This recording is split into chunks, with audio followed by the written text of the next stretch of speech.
Hello and welcome back to my kitchen. Today we're going to be making a meat pie which is stuffed full of potato, peas, onion and big cubes of meat. So we're going to start off with a pot over a medium heat. We're going to add some olive oil and we're going to add some sliced onions. I slice these nice and thin, just in big long strips. Because the meat is going to cook with the onions over a long time until they're really tender, I'm not cutting the onions up too small. So they're going to sort of dissolve into it anyway. You can add as much onion as you feel like adding. I like plenty of onion in my meat pies. So I've got about a good medium-sized onion here to around 300 grams of beef cubes. Obviously this recipe doubles really well. If you like less onion, just add less. And we're going to saute this until it's golden. I like to add a good pinch of salt to the onions just to help them sweat out. When your onions have softened and start to take on a little bit of a golden brown colour, add your meat. I've cut it up into relatively small cubes, around this size, not too big, not too small, because I do like some good chunks in the meat pie, and just let it brown a little bit for a good minute either side. I did turn the heat to a medium-high whilst I let it brown. I'm just letting each side brown a bit just to seal in those juices. I'm now going to start adding some seasonings. I will be adding more later, so a generous amount of salt because I will be adding potatoes and things like that later. Black pepper, this is all to your taste, and garlic. I like to add a good amount of garlic to mine. You can of course use fresh cloves. I'd say this is around 2 to 3 medium to large cloves of garlic. Stir it all together. Finally, I've got around 300 millilitres of vegetable oil. You can of course use beef stock instead. I'm going to add a little bit. I'm not adding all of it right now, just in case I don't need it. I'm just going to mix that in. I'm going to let the water heat up, and then after that it's going to be reduced to a low heat. When the stock has come to a boil, reduce the heat to low, and we're going to let this meat cook until it's almost tender. Just make sure you're stirring it occasionally so it cooks nice and evenly. Whilst the meat is bubbling away, we're going to prepare our pastry.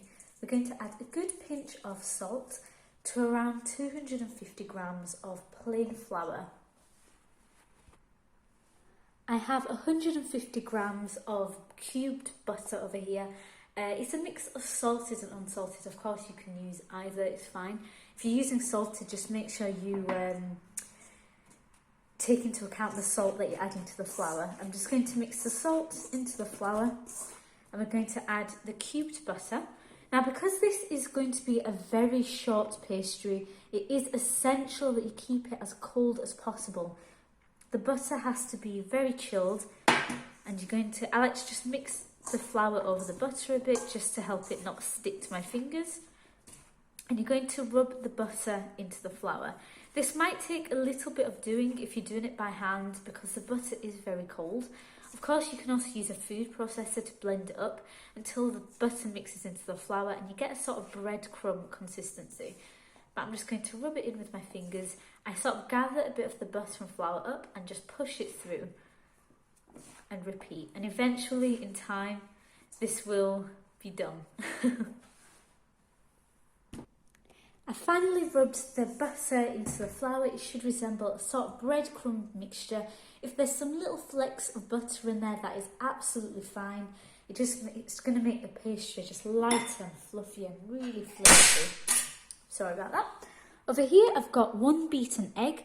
I'm going to add most of it. I'm just going to reserve a little to brush the top of the pastry with later. And I'm going to cut that through with a knife because I want to keep this as cold as possible, just until it's roughly combined in there. The egg is just going to help make this pastry really nice and rich and help it get even nicer and flakier. And we're going to add some very cold water. This was in the fridge. We're going to start with a tablespoon. I'm going to mix that in the same way with the knife, just sort of cut it in roughly. And if it needs more, just add a little more. I'm adding just a little at a time because I'd rather not make this pastry too wet.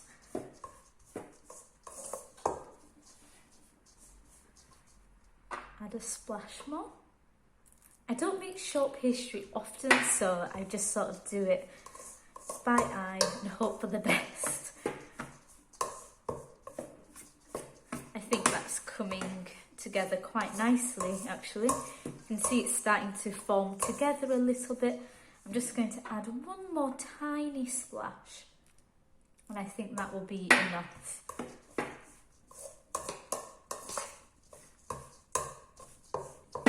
Again, this pastry has to be kept very cold if you want that really nice and fluffy, flaky texture for your short pastry. If you overwork this, overknead it, let it get too warm, it'll just become hard and brittle and it's not going to be a nice dough. So all we're going to do is just form this together. I'm not going to knead it or anything like that. I'm just roughly forming it together. Try not to overwork it. Just until it forms a craggy dough. I'm hoping there's enough liquid in here to allow that to happen. I'm not sure, I think I'll have to add just a tad more water. And then just form it together. I think this is perfect now. It's binding quite nicely. Just roughly, we're not looking to knead it or anything like that. I just want it to form together. And just flatten it out very gently. I'm not overworking this at all. Again, if you overwork it, you're going to sort of ruin your dough a little bit. I'm just forming it into a rough ball, making sure I get all that dough from the bottom. I'm going to wrap my dough in some cling film. Doesn't matter if it breaks apart slightly, I can just smush it together a bit. And this is going to chill for a minimum of half an hour. This is because you want the dough, again, nice and flaky. But I'm going to let it chill up until the point that I'm going to roll this out in the fridge. Again, minimum half an hour. Make sure it's really well wrapped in the wrapping foam. The cling film also just helps prevent it drying out. I just sort of lightly press it into shape in here. Very lightly, and this is going to go in the fridge. When the meat is almost completely tender, add some diced potatoes. I've used around 2 medium-sized potatoes for this. And some peas. I'm using frozen peas. And you're adding just how much you would like in your pie. If you want, you could also finely chop some mushrooms and add those in.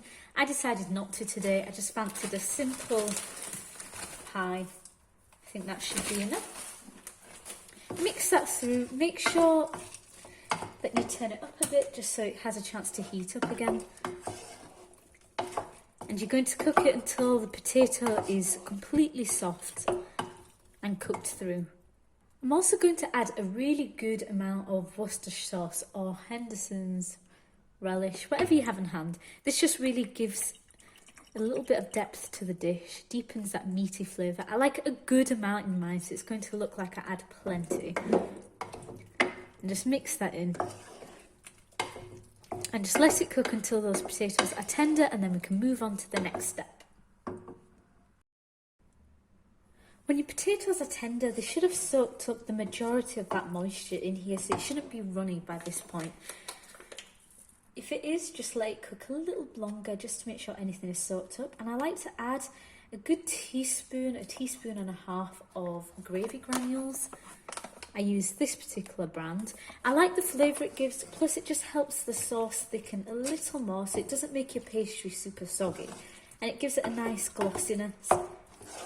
Make sure you taste it for seasonings as well. If it needs extra salt or pepper, make sure you add it in. If it needs an extra dash of Worcestershire sauce, add it in. You should be left with quite a dry, almost sticky mixture because again, you really don't want to make that pastry soggy later when it cooks. And now I'm going to let this cool entirely before baking.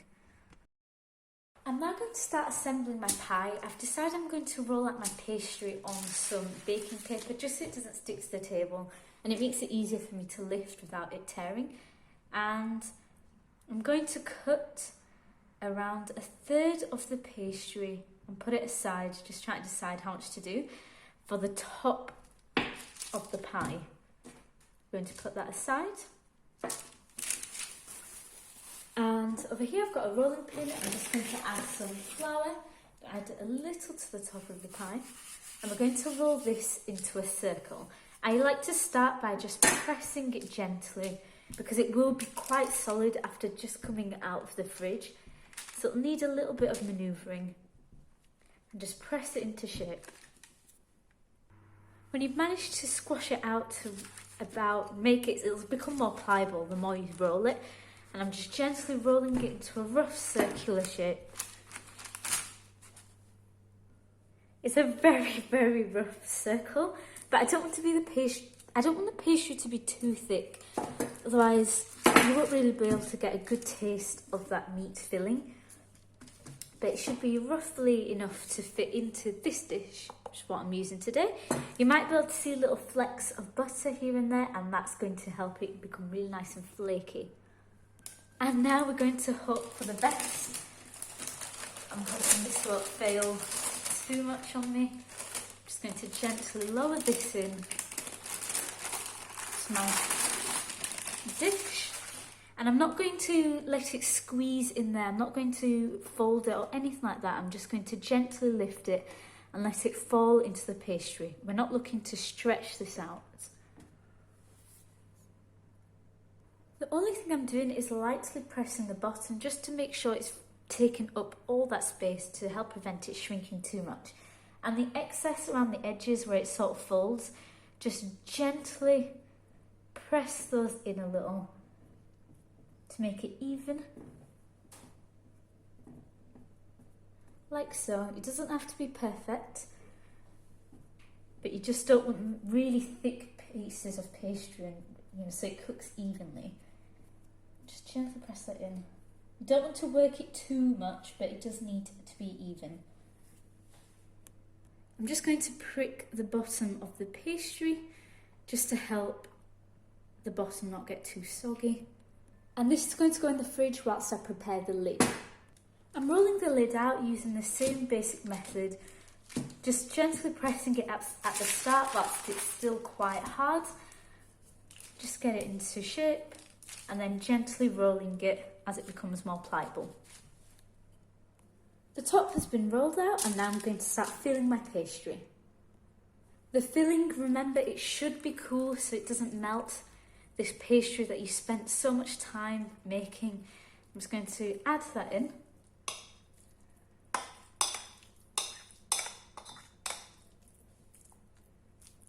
Fill up those edges.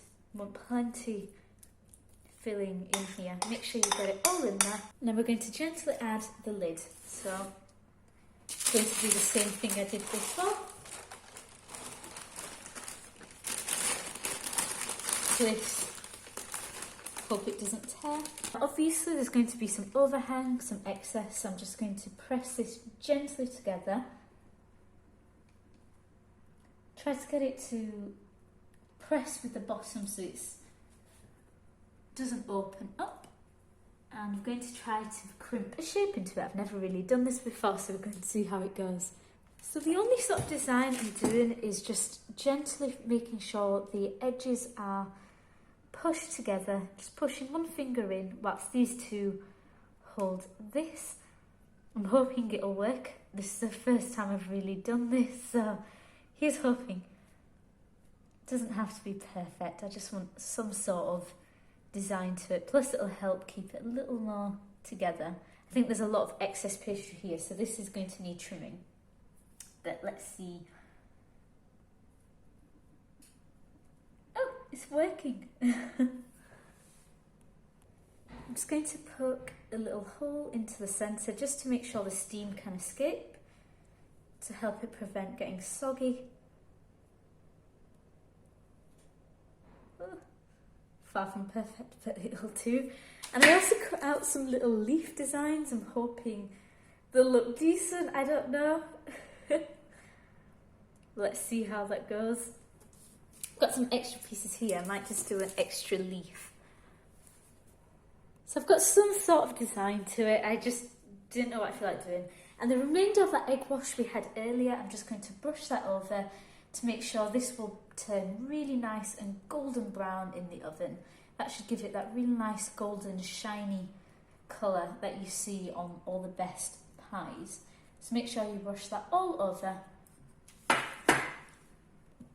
And the pie is ready. We're going to put this in a preheated 180 degrees Celsius oven until it's nice and golden brown.